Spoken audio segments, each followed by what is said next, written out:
우리가 누가복음 10장 38절부터 41절까지 말씀을 함께 보았습니다.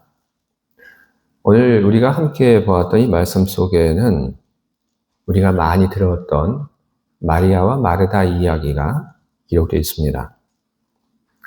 마리아와 마르다 이야기를 우리 접하면서 우리는 어떤 한 사람에게 우리는 참 공감을 합니다.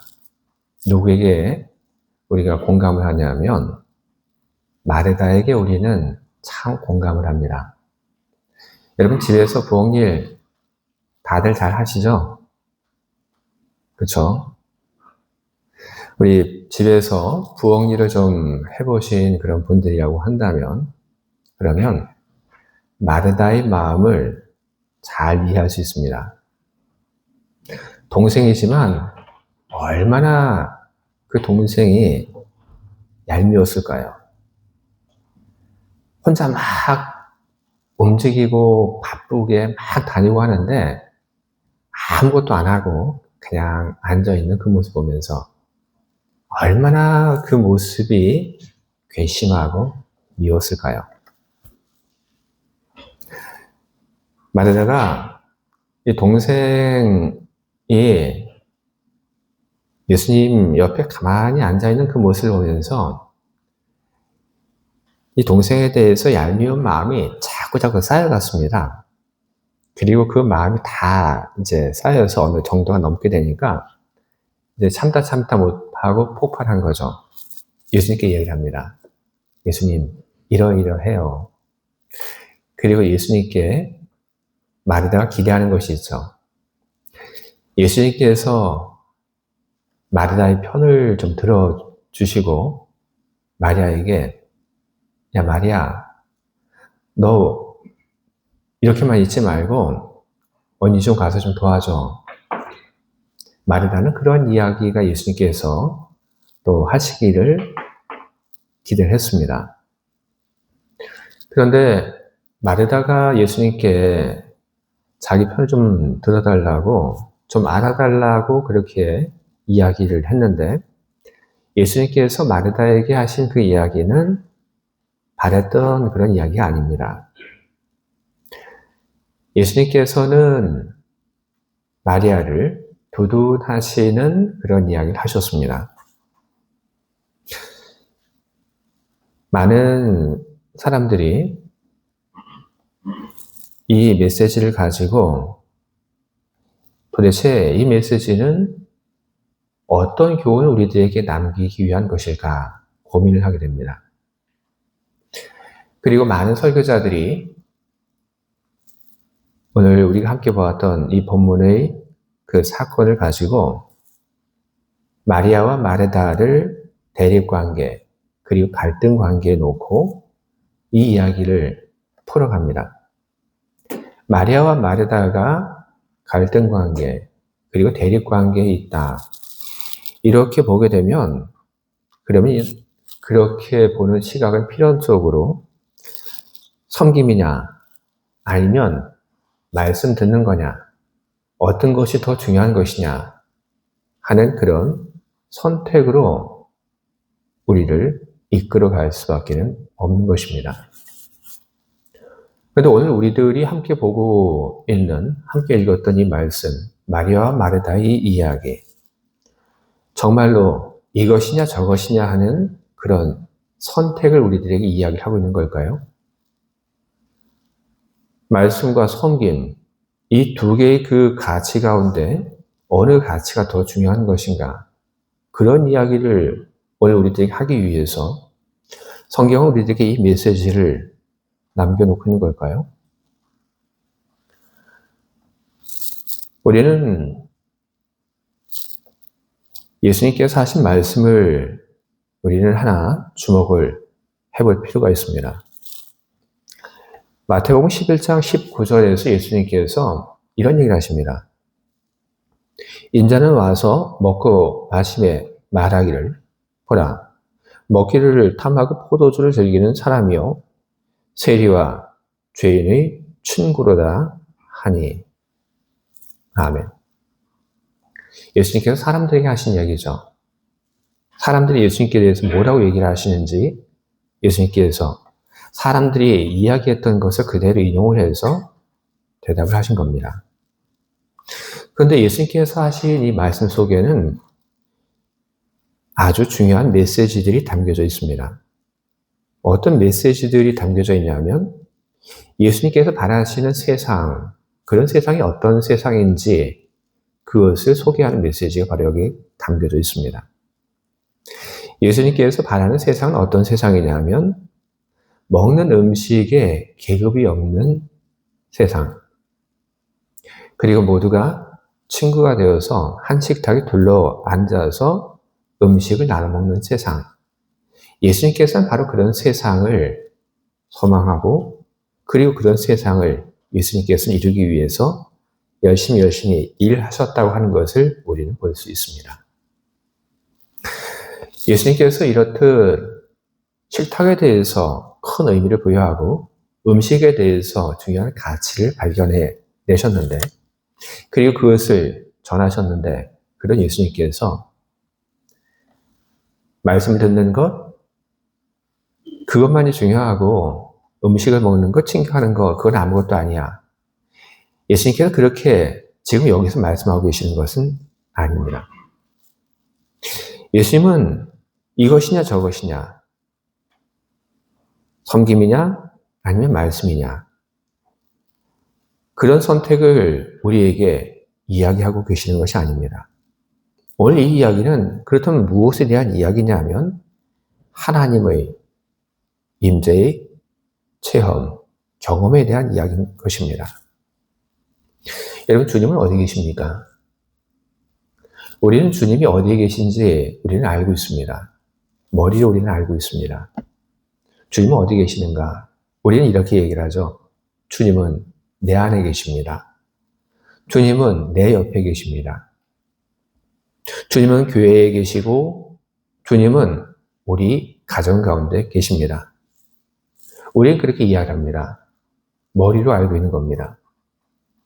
그런데 지금 내 안에, 내 옆에 혹은 교회 안에, 우리 가정 안에 계신 그 주님, 그 주님이 지금 나와 함께하고 계신다는 그런 체험, 그런 경험, 그런 느낌을 가지고 우리는 매일매일 그렇게 살아가고 있습니까? 주님이 여기에 계시다고 하는 바로 그것은 우리 머리로만 알아서는 안 되는 그런 이야기입니다. 주님의 임재라고 하는 것은 주님이 여기 계시다고 하는 겁니다. 나와 함께 하고 계신다. 주님의 임재의 체험, 임재의 경험이라고 하는 것은 무엇이냐 하면 주님이 지금 여기에 나와 함께 하고 계시기 때문에 그분의 풍성한 은혜를 경험하는 것. 바로 그것이 임재의 체험이고 임재의 경험인 것입니다. 우리는 임재의 그런 훈련들을 해 가야 합니다. 연습을 해 가야 합니다. 왜 우리가 하나님의 임재에 대한 연습, 훈련을 해 가야 하냐면 그 이유는 분명합니다. 하나님의 임재를 더 쉽게 우리가 경험하기 위하여, 그리고 하나님의 임재를 더 자주 경험하기 위하여, 그리고 하나님의 임재를 더 길게 경험하기 위하여 우리는 임재의 훈련, 그리고 우리는 하나님의 임재의 연습을 우리는 해가야 하는 것입니다. 하나님의 임재의 연습을 잘했던 한 믿음의 사람이 있습니다. 여러분 들어보셨을 겁니다. 하나님의 임재 연습, 어떤 한 책의 이름이죠. 저와 제자 훈련을 같이 하셨던 분들은 이 책 다 읽었습니다. 아직도 다 내용을 기억하실지 어떨지는 잘 모르겠지만 하나님의 임재 연습이라고 하는 이 책을 읽었던 그 감동과 그리고 핵심적인 메시지는 여전히 잘 기억하고 계실 거라고 저는 믿습니다. 근데 이 하나님의 임재 연습이라고 하는 책을 쓴 사람이 누구냐 하면 로렌스 형제입니다. 저는 하나님의 임재 연습이라고 하는 이 책을 쓴 사람이 로렌스 형제라고 하는 것을 저는 제일 처음 봤을 때 저는 이 로렌스 형제라고 하는 것이 어떤 형과 동생, 이 두 사람인 줄 알았습니다. 그래서 이 두 사람이 공동으로 쓴 것을 책으로 낸 것이다. 그렇게 저는 생각을 했는데, 그런데 이 책을 보다 보니까 그렇지 않았습니다. 수도원에서 평수사로 그렇게 살았던 사람입니다. 수도원 안에서 이 수사들이 서로를 부를 때 그렇게 부르죠. 형제님, 형제님. 그렇기 때문에 이 로렌스에 대해서도 로렌스 형제 그렇게 불렀고, 그 이름이 그대로 이어져서 하나님 인재 연습 그 책을 쓴 그 지은이로 바로 로렌스 형제 그 이름이 사용이 되게 된 겁니다. 이 로렌스라고 하는 이분은 16세기 프랑스 사람입니다. 30년 전쟁에 참여하죠. 그리고 그 전쟁에 참여했다가 다리를 다칩니다.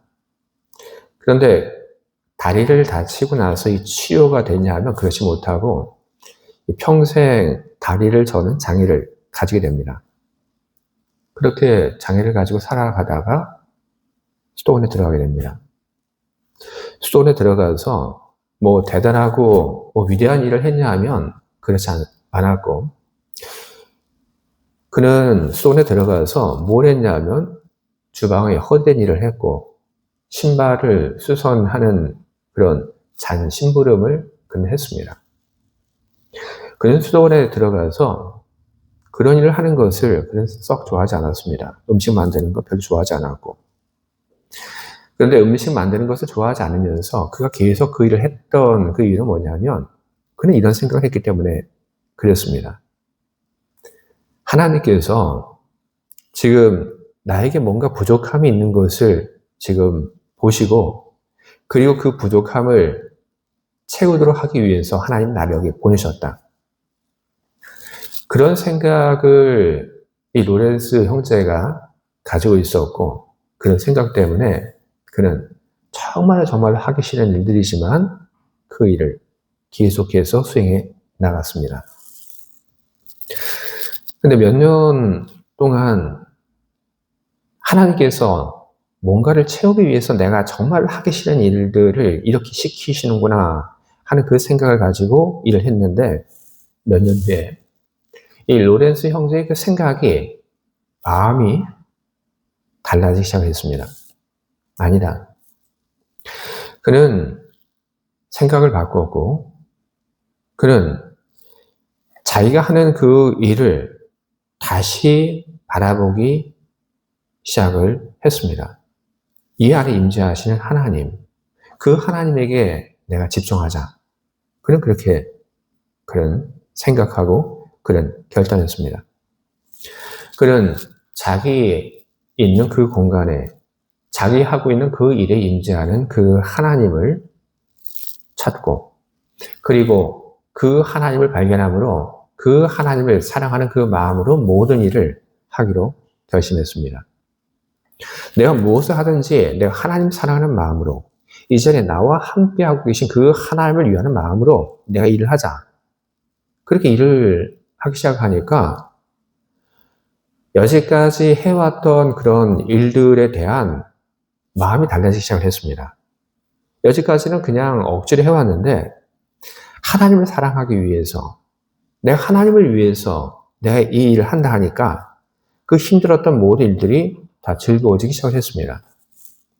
그는 자기가 하는 그 일들 속에서 점점 하나님이 함께 하고 있다고 하는 그런 하나님의 임재를 경험하게 되었고, 하나님의 임재를 통해서 그는 하나님 주시는 은혜와 평화를 그는 느끼게 되었습니다.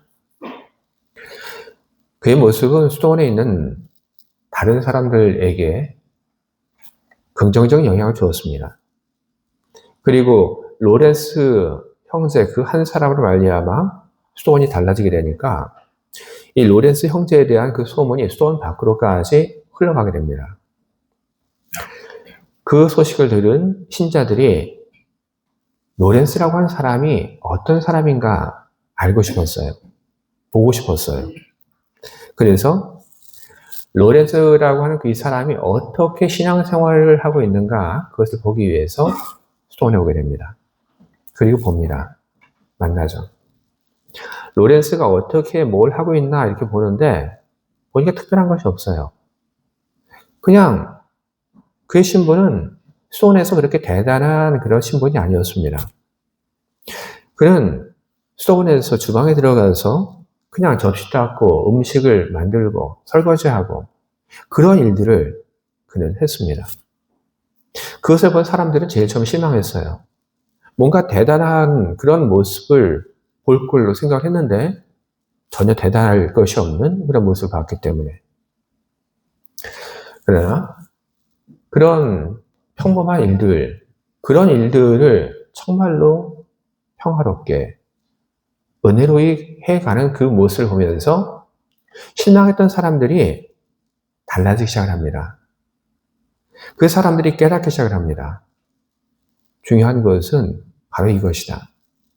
하나님의 임재를 경험하고 그리고 그 하나님의 임재를 연습하고 그 하나님의 임재 안에서 살아가는 것, 바로 그것이 정말 필요한 것이다.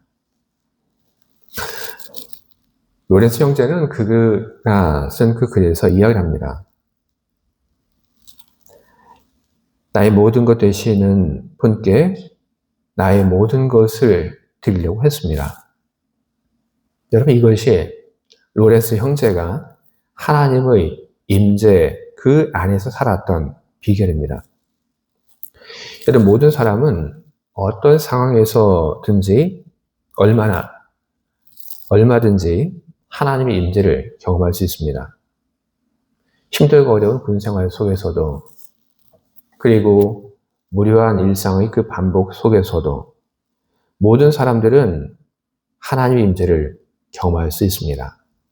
단 그런 하나님의 임재를 경험하기 위해서는 마음을 청소하고 사소한 일도 하나님을 사랑하는 마음으로 해야만 하는 것입니다. 하나님의 임재를 경험하는 길은 여러분, 로렌스 형제가 보여주었던 그런 방법으로만 우리들이 하나님의 임재를 경험할 수 있는 것은 물론 아닙니다. 하나님의 임재를 경험하는 길은 하나만 있지 않습니다. 우리는 오늘 우리가 함께 보고 있는 이 성경 말씀을 통해서 하나님의 임재를 경험하는 그런 길들이 바로 마르다가 보여주었던 그런 길을 통해서 하나님의 임재를 경험할 수가 있고 또한 마리아가 보여주었던 그런 모습을 통해서 우리가 하나님의 임재를 경험할 수 있다고 하는 것을 우리는 볼 수 있어야 할 것입니다. 마리아는 예수님의 발치에서 말씀을 들었습니다. 바로 하나님의 임재를 경험한 또 다른 모습을 성경은 우리에게 보여주기 위해서 마리아의 이야기를 하고 있는 것입니다. 우리는 두 개의 그 길 중에서 우리는 어느 한쪽을 선택할 수 있습니다. 물론 이 두 개라고 하는 것이 완벽하게 나눠지지는 않지만 말입니다. 그러나 우리가 어떤 선택을 하든지 간에 우리가 하나님의 임재를 경험하기 위해서 말씀을 통해서 우리가 하나님의 임재를 경험하려고 하든지 아니면 우리 삶을 통해서 하나님의 임재를 경험하려고 하든지 어떤 쪽을 선택하든지 간에 우리가 해야 할 그런 일은 똑같습니다. 우리가 하나님의 임재를 경험하기 위해서 우리 마음에는 너무 많은 것들이 담겨져 있으면 안 되는 것입니다. 예수님께서 말씀하시죠. 예수님께서 마르다에게 이야기하십니다. 예수님께서 뭘 보셨습니까? 오늘 본문 10장 40절 보게 되면 마르다는 준비하는 일이 많아 마음이 분주한지라. 이것이 바로 예수님께서 보신 것이죠. 그리고 그것을 보신 예수님께서 마르다에게 이야기를 하십니다. 마르다야, 마르다야. 내가 많은 일로 염려하고 근심하나 몇 가지만 하든지 혹은 한 가지만이라도 족하니라. 아멘. 우리 보고 있는 이 성경은 몇 가지만 하든지 혹은 한 가지만이라도 족하니라 이렇게 되어 있습니다. 근데 원래 이 헬라 성경을 보게 되면 그렇게 되어 있지 않고 뭐라고 되어 있냐면 오늘 설교 제목처럼 그렇게 되어 있습니다. 필요한 것은 한 가지다. 그렇게 되어 있습니다. 예수님께서 이야기를 하시죠. 그렇게 많은 것을 그렇게 생각하고 분주하게 일할 필요가 없다. 필요한 것은 그렇게 많지 않다. 필요한 것은 하나이다. 마르다는 정말로 생각이 많았습니다. 손님이 오게 되면 해야 할 일들이 많죠? 여러분들도 그렇죠? 누군가 여러분 집에 손님이 오게 되면 어떻습니까? 여러분 정신 없으시죠? 제가 신방을 가보면 제가 거의 많이 느낍니다. 신방을 가게 되면 하나하나 그 초대한 분이 그 신방을 맞이하신 분이 일을 하는데 너무 많아요. 예배 준비하죠. 또 그 전에 또 온다고 하니까 청소를 다 합니다. 1년 내내 닦지 않던 뭐 유리창도 닦고 다 그렇게 합니다. 그리고 나서 예배 드리죠. 예배 드린 다음에 보면 뭐 음식이 계속 나와요.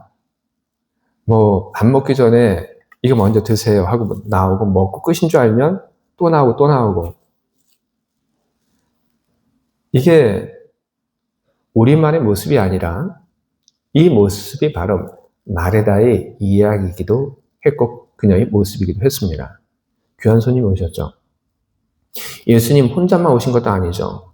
함께 예수님과 길을 가던 사람들이 왔으니 얼마나 그 사람들을 잘 대접해야겠다는 그런 생각이 가득했겠습니까? 음식은 뭐 하지? 필요한 것은 또 뭐 없을까? 그런 생각을 하죠. 또 그런 생각만 한 건 아니죠. 또 마리아에 대한 생각도 하죠. 마리아 쟤는 저기에 도대체 왜 들어가 있나? 근데 재밌는 것은 이 마르다가 자기 동생이 예수님 앞에 있는 것은 되게 싫어해요. 되게 얄미워해요. 근데 성경은 뭐라고 얘기를 하고 있냐면 이 두 사람만 있는 것이 아니라 형제가 하나 더 있다고 얘기를 합니다. 나사로가 있죠. 근데 나사로가 뭐 하는지에 대해서는 마음도 안 줘요.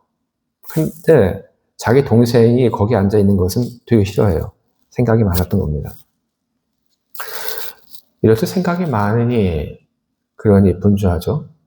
이렇게 생각이 많고 분주하고 그러다 보니 하나님의 임재를 경험할 수가 없고 그러니 마음이 즐겁지 않습니다. 근데 만약에 말입니다, 여러분.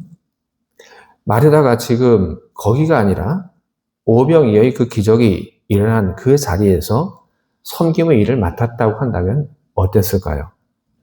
그래도 마르다가 자기 집에서 했던 것처럼 그렇게 행동하고 그런 마음을 가졌을까요? 만약에 마르다가 물이 포도주로 변한 그 가나의 그 결혼식장에서 물에서 변한 그 포도주를 나눠주는 그런 일을 맡았다고 한다면 어땠을까요? 그때에도 마르다가 기분 나빠하고 싫어했을까요? 아닙니다. 만약에 그 자리에 있었다고 한다면 그녀는 자기가 하는 그 일을 누구에게 나눠주려고 하지 않았을 겁니다. 누구에게도 빼앗기려고 하지 않았을 것입니다.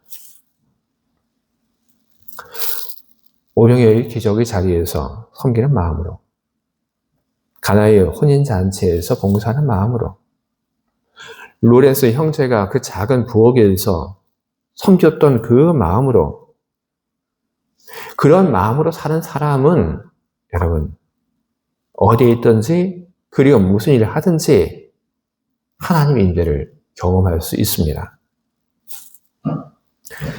말씀을 통해서도 역시 여러분 마찬가지입니다. 하나님 말씀을 듣는 사람, 그 사람이 하나님 말씀을 듣고 하나님의 임재를 경험하고 그리고 평화를 누리고 은혜를 누리기 위해서 그 사람은 다른 생각을 하지 말아야 하는 것입니다. 예배 와서 설교를 들으면서 딴 생각한다면 그러면 여러분 무슨 은혜가 되겠습니까? 은혜가 안 되죠. 예배 와서 설교 듣다가 머릿속에 있는 생각이 딴 데 갔다가 오게 되면, 그러면 한동안 또 설교자가 했던 그 설교가 다 날아가 버리죠. 설교했던 것이 이어지지도 않는데, 무슨 이야기를 했는지도 모르는데, 여러분 그것이 어떻게 큰 은혜가 되겠습니까? 우리가 하나님 말씀을 읽을 때도 역시 마찬가지입니다. 분주한 마음으로, 어지러운 마음으로 하나님 말씀을 읽는다고 한다면 그것은 여러분 아무런 도움이 되지 못합니다.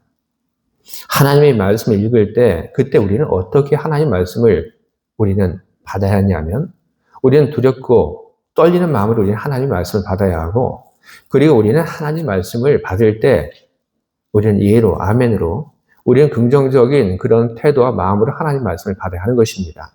여러분 그렇게 할 때 하나님의 임재가 경험이 되는 것이고, 우리가 하나님의 임재를 통해서 누리는 평화를 우리는 맛볼 수 있는 것입니다. 마리아, 그녀는 그런 사람이었습니다. 하나님 말씀 앞에서 오직 그 말씀에만 집중했던 바로 그런 사람입니다. 유대인의 전통에 따르면 선생님의 발 곁에, 요즘 우리 얘기로 하면 맨 앞자리인 거죠. 거기는 지정석입니다. 아무나 거기 앉을 수 없어요. 가리키는 선생님 발곁, 거기에는 누가 앉을 수 있냐면 제자 중에서 첫 번째 되는 그 제자의 고정석이 바로 거기입니다. 그런데 오늘 예수님께서 말씀을 전하고 있는 그 자리에서 마리아는 어떻게 합니까? 다 무시하죠. 남자들만 바글바글한 그 자리에, 당시의 그 사회 통념 속에서는 여자들은 들어갈 수 없는 그 자리에 마리아는 들어갑니다. 그리고 그 자리에 들어가서 맨 뒤에 이렇게 서서 예수님께서 어떤 얘기를 하시는가 그걸 듣는 것이 아니라, 마리아는 어떻게 하냐 하면 그 누구에게도 허락되지 않은 그 자리, 오직 단 한 사람에게만 허락된 바로 그 자리에 가서 앉아버립니다. 왜 그랬을까요? 마리아의 그 당시의 그 행동은 당시의 그 사회 인식 속에서는 도무지 받아들일 수 없는 그런 도발적인 그런 행동이었습니다. 사회 통념에 반하는 그런 모습이었습니다. 왜 그녀는 그렇게 거기에 들어가 앉았던 것일까요? 사회의 어떤 통념을 깨기 위해서 거기 앉은 겁니까? 아니면 남자와 여자의 그런 차별적인 그런 모습을 그걸 깨트리기 위해서 마리아가 거기 앉은 걸까요? 아닙니다. 주의 말씀, 바로 그 말씀을 가까이 듣고 싶어 했던 바로 그 단순한 생각, 단순한 마음, 바로 그 마음을 붙잡고 마리아는 바로 그 자리에 가서 앉아서 예수님께서 하시는 말씀 드렸던 거죠. 자기 언니가 왔다 갔다 하는 거, 그것도 보이지 않습니다. 왜? 그녀의 모든 귀와 마음, 이 모든 것이 말씀을 듣는 것에 다 집중되어 있기 때문에 다른 것이 들리지도 않고 보이지도 않습니다. 맨 앞에 앉아서 그 말씀에 집중하고자 했던 그 마리아, 누가 그녀에게 당신은 여기에 있으면 안 되니까 나가십시오. 이 자리는 당신 자리가 아니니까 이 자리 비키십시오. 누가 이야기할 수 있습니까? 그 누구도 그 얘기 못합니다. 그래서 예수님께서 말씀하신 겁니다. 빼앗기지 않는다고. 여러분, 오늘 우리들이 함께 보고 있는 이 메시지의 그 본질, 여러분 그것이 무엇인지 여러분 잘 붙잡으시기 바랍니다. 성김이냐? 아니면 말씀이냐? 아니요. 그것은 오늘 하나님께서 우리에게 주신 이 메시지의 핵심, 본질이 아닙니다. 오늘 이 메시지의 본질은 우리가 무엇을 하든지, 우리가 어디에 있든지 하나님의 임재를 우리들이 경험할 수 있고, 그리고 그 임재 속에서 우리는 하나님의 주시는 그 평화와 기쁨 속에서 우리들이 살아갈 수 있다는 그 이야기를 우리들에게 하고 있는 것입니다. 단 하나님의 임재 그 안에서 살려고 하는 사람, 그 사람 어떤 방법인지가 아니라 어떤 마음으로 어떤 태도로 하나님의 임재를 경험하려고 해야 하는가, 그것을 오늘 우리에게 이 말씀은 보여주고 있는 것입니다. 하나님의 임재 가운데 살기를 소망하는 여러분, 실상 우리들에게 필요한 것은 많지 않습니다. 하나님의 임재 가운데 살려고 하는 사람에게 필요한 것, 골로새서 3장 23절은 우리들에게 이런 얘기를 합니다. 무슨 일을 하든지 마음을 다하여 죽게 하듯 하고 사람에게 하듯 하지 말라. 아멘. 여러분, 무슨 말을 여러분 들을 때에도 주님께서 저 사람을 통해서 나에게 말씀하시는 것을 여러분 들으시기 바랍니다. 여러분, 무슨 일을 하든지 다 내가 주님을 위해서 하는 것으로 여러분 그렇게 여러분 마음을 정하시고 그렇게 하시기 바랍니다. 그러면 여러분은 하나님의 임재 그 가운데서 여러분은 살아갈 수 있을 것입니다. 하나님의 임재의 연습을 여러분 하시기 바랍니다. 하나님의 임재의 훈련을 여러분 해 나가시기 바랍니다. 그래야지 우리는 더 자주 쉽게 하나님의 임재를 경험할 수가 있고 우리는 더 오래 하나님의 임재 그 안에 머물 수 있게 될 것입니다. 하나님의 임재를 사모하고 그리고 그 은총 가운데 살기를 원하는 여러분들 모두에게 주님의 은혜가 더해지고 하나님의 임재 속에서 여러분이 늘 기쁘고 행복하고 힘있기를 주님의 이름으로 축원드립니다. 아멘. 함께 기도하겠습니다.